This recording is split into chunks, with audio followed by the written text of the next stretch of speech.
The process toggle function allows a script to pause or resume a running process. This is particularly useful in situations where memory editing might cause instability or crashes if the process is active. By pausing the process, you can safely manipulate memory without interference from the game's internal logic. The function takes two parameters. Process is the first parameter in the function. It refers to the name or ID of the process you want to pause or resume. The process can be identified by its package name or by its numerical ID. State is the second parameter.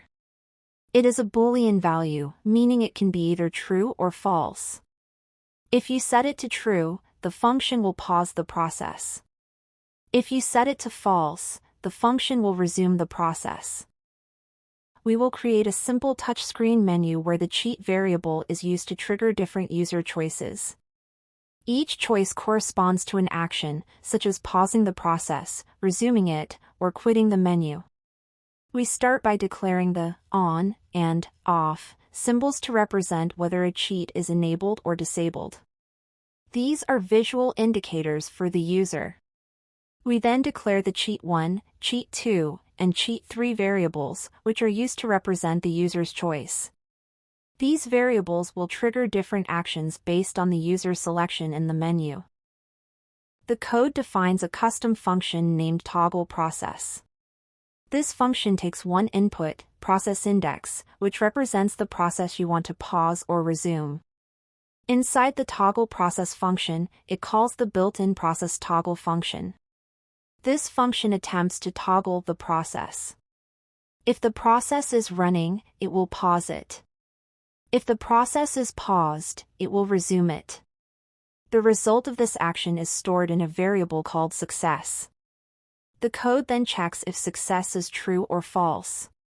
If success is true, it means the process was successfully paused or resumed. If success is false, it means something went wrong during the process.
The code defines a function called UI.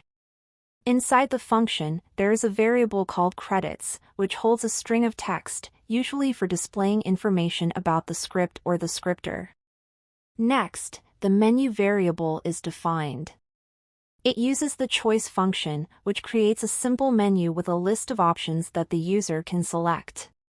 The options in the menu are toggle process, reverse toggle, and quit. The choice function takes three parameters, a list of options to display in the menu, nil, which means no default selection, and the credits variable. This sets up a simple user interface, showing the script's information and allowing the user to choose between toggling the process, reversing the toggle, or quitting the menu.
We check the value of the menu variable, which stores the user's selection from the menu. If the menu is nil, it means the user did not select anything, so the function simply returns, and no further action is taken. If the menu equals 1, that means the user selected the option for toggle process.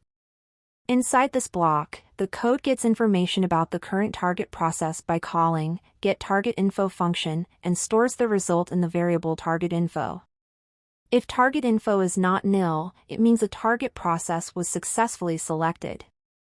The code then calls the custom function toggleProcess, passing the process ID to toggle the process. After that, an alert pops up with a message showing the package name of the process that was toggled. If targetInfo is nil, that means no process was selected.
We repeat the previous process for our second option, which reverses the previous function. If the menu equals 2, the user selected reverse toggle. The code retrieves the target process information using getTargetInfo. If a process is selected, the toggle process function is called to reverse its state.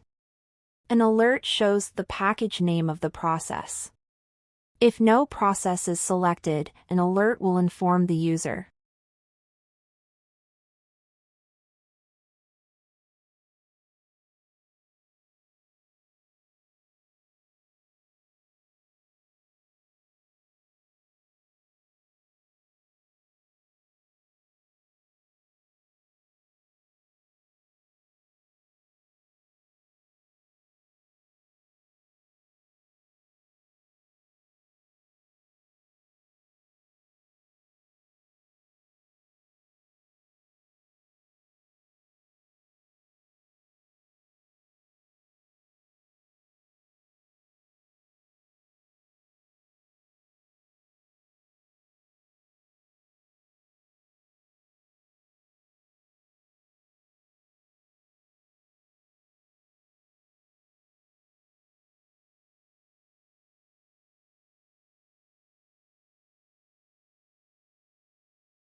If the menu equals 3, the user selected quit.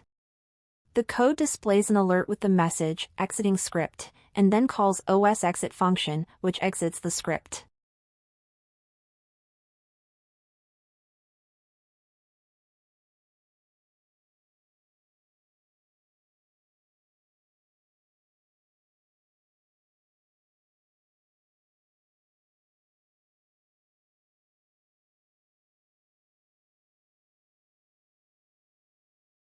The code contains an infinite loop using while true do, which keeps running until the script is stopped.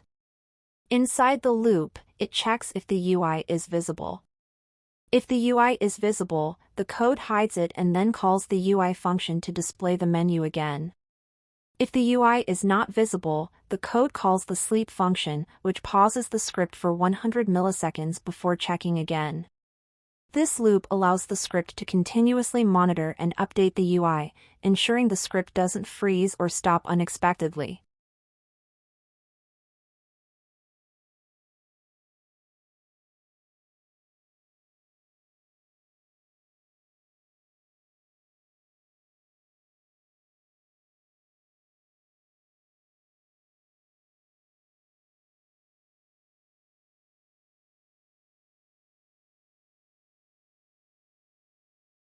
In conclusion, the process toggle function is useful in situations where we need to pause a process before editing its memory. After the memory edit is complete, the process can then be resumed, allowing for safe changes without causing crashes or errors.